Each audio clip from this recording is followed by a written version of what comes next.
Bienvenue au Parlement européen à Bruxelles. À quelques jours de Noël, combien de petits colis ont été livrés à votre domicile en provenance de la Chine ou d'ailleurs? Trop, répond l'Union européenne, 4,6 milliards de colis par an.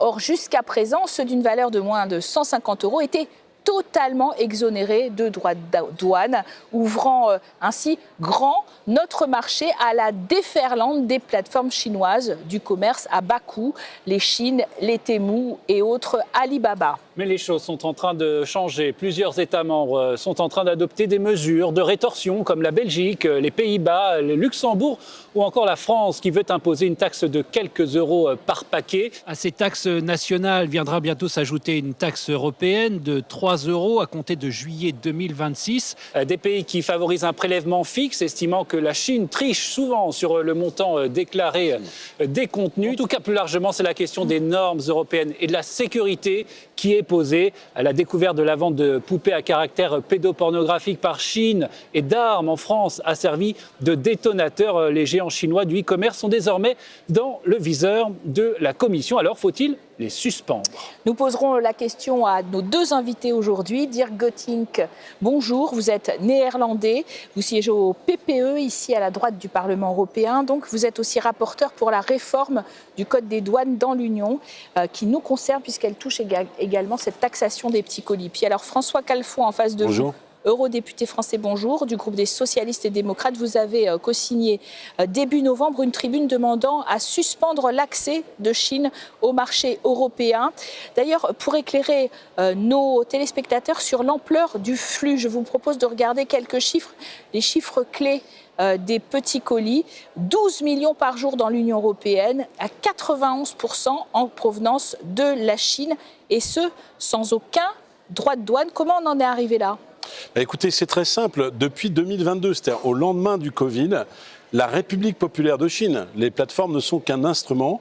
Et avec la fermeture du marché américain, ont décidé de déverser l'excédent de production. Chaque mois, il y a un excédent de production énorme en Chine qui n'est pas absorbé par le marché intérieur. Et ils ont décidé de cibler l'Union européenne pour déverser leurs produits subventionnés, leurs produits frauduleux à 80%.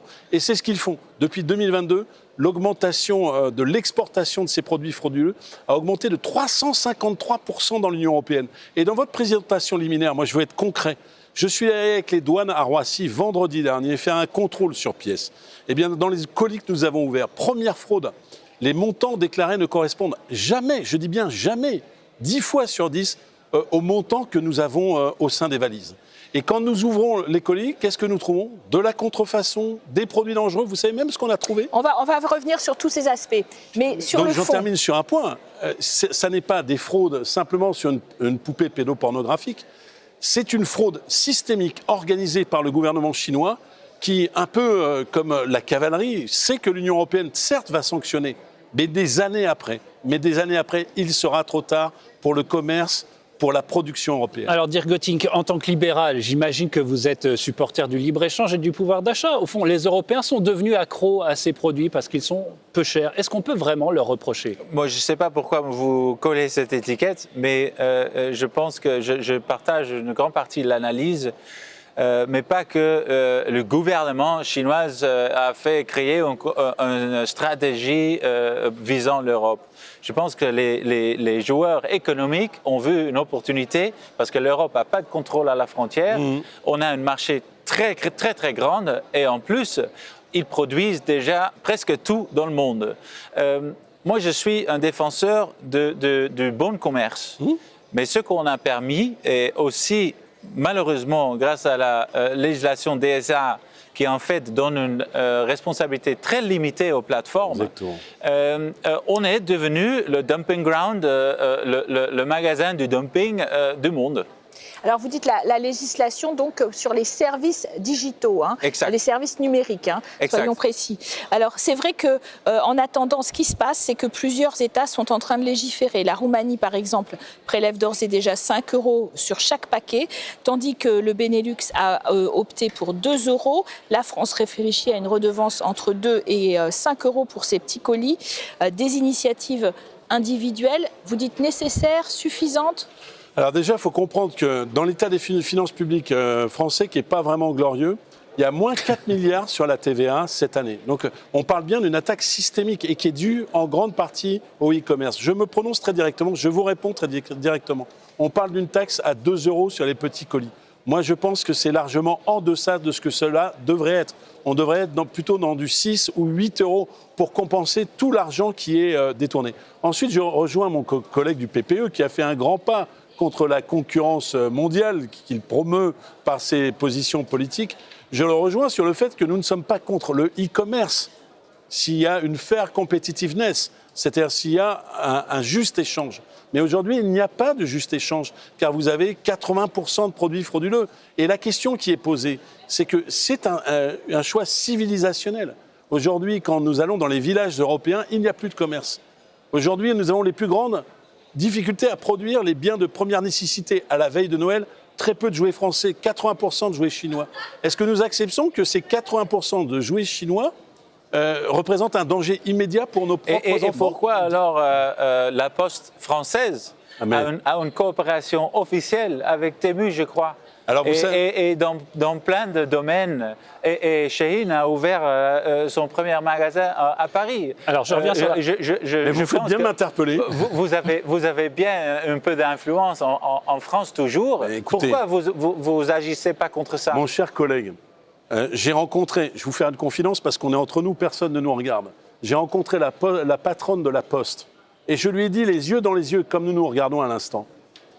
Comment pouvez-vous, service public postal, vous regarder dans la glace le matin en faisant en sorte que vos facteurs, qui sont des agents de service public, qui sont les agents de l'équilibre du territoire, distribuent chez les Français des contenus, des contenants, des caisses dans lesquelles ils savent que 8 à 9 objets sur 10 qui vont distribuer est frauduleux. Et je le dis à l'État français. Et ce n'est pas que le cas en France d'ailleurs. Il y a plein de pays qui font ça. Et je le dis à l'État français puisque la Poste française appartient à la Caisse des dépôts et à l'État français. Il faut que la Poste française... Revenons sur cette histoire de taxes. De taxation des petits colis d'Irgoting. On voit que pour l'instant, ça se fait plutôt en ordre dispersé. Chaque État, est-ce qu'il faudrait une réponse européenne? Et pourquoi?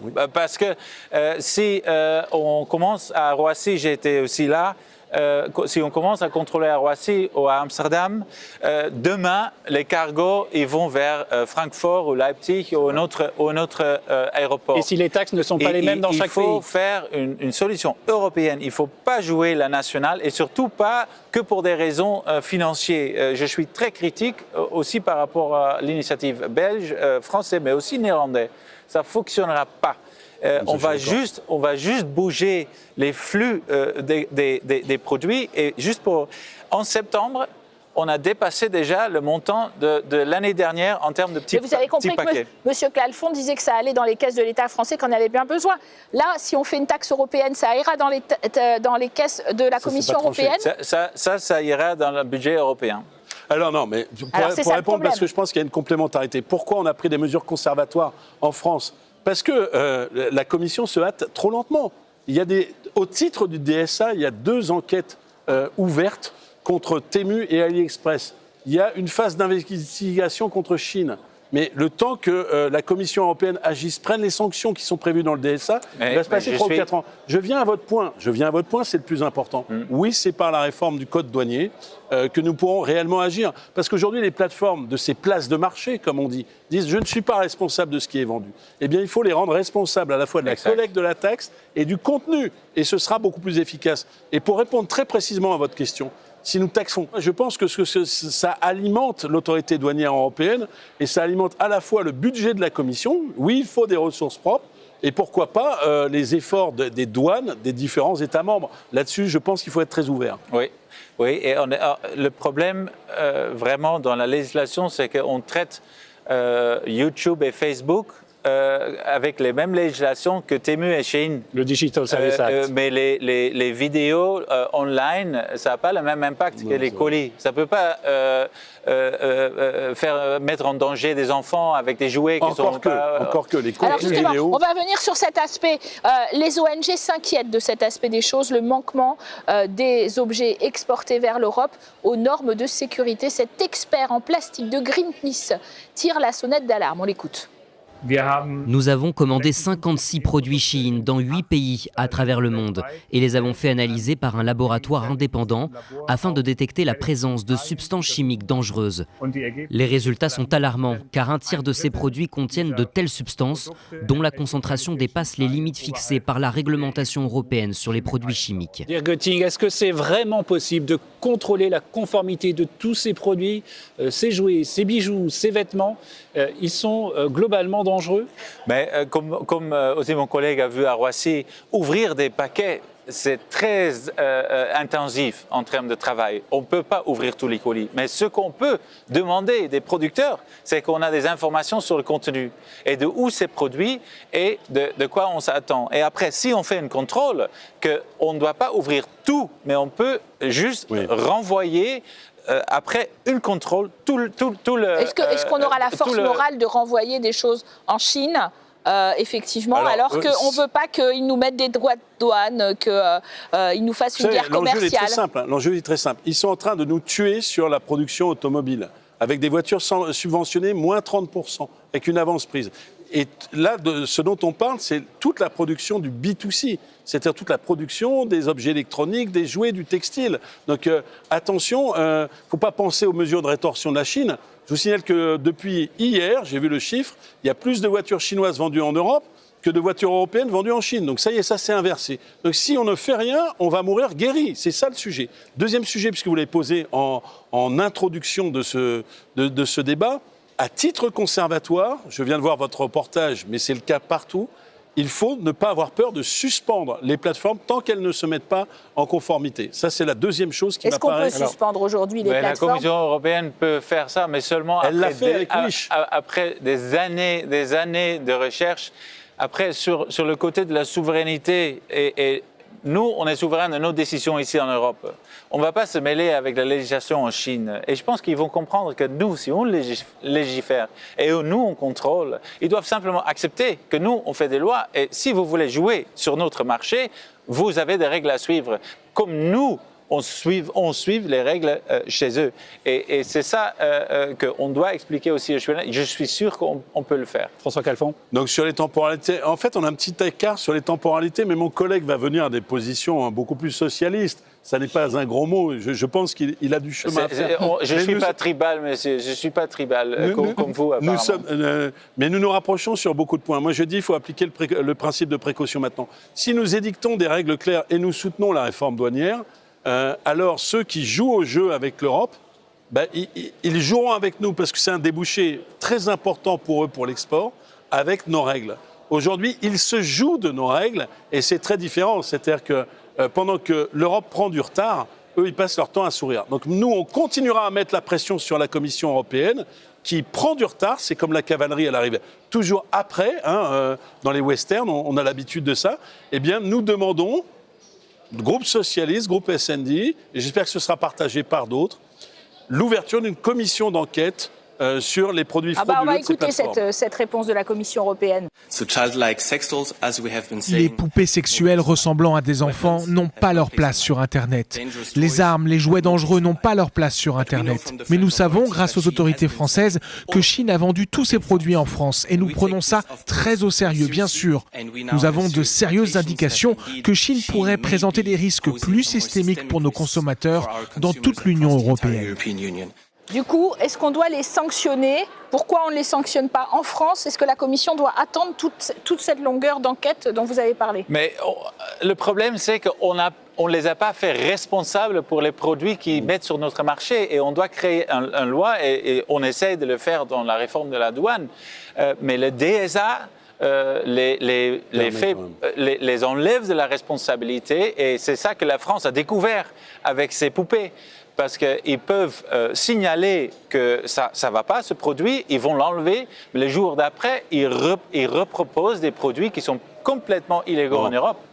Je suis à moitié d'accord. C'est-à-dire que la Commission européenne, il y a 2 enquêtes AliExpress et Temu, ils mettent un temps infini à rendre le résultat des enquêtes. Donc on demande à ce qu'ils le fassent. Ensuite, est-ce que le DSA est le bon outil? Évidemment qu'il faut la réforme douanière. Mais la France n'a pas attendu, puisqu'il y a une dizaine de fédérations professionnelles qui, pour les raisons de commerce déloyal, distorsion de concurrence ont poursuivi devant le tribunal judiciaire de Paris la plateforme AliExpress Chine et Temu. Et il y a le gouvernement français au titre de contenus illégaux, et je parle notamment d'une partie qui concerne le droit pénal sur la promotion de la pédocriminalité, qui poursuit Chine devant la juridiction française. Pierre Götting, je vais me faire l'avocat, non pas du diable, mais des petits consommateurs européens. Est-ce qu'on ne va pas les pénaliser si on a introduit des taxes?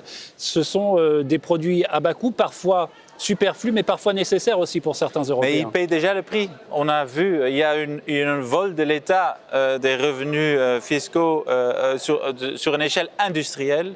Ils payent déjà le prix sur la chimie qui se trouve dans ces produits qu'ils sont en train d'acheter, sur les frais de tous ces déchets que ça crée. C'est qui paye ça? C'est les autorités publiques, c'est les contribuables qui payent ça.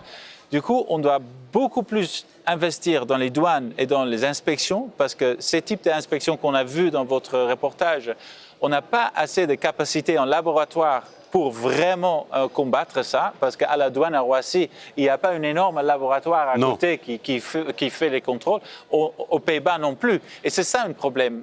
On doit regarder beaucoup plus le contenu des produits. Est-ce que c'est pas cher Chine par rapport à ce qu'on produit? C'est très cher Chine. Si vous achetez un jouet pour enfant, une peluche, et que votre enfant ingère l'œil de l'ourson et que vous passez 8 heures aux urgences un 25 décembre, je peux vous garantir que c'est très très cher.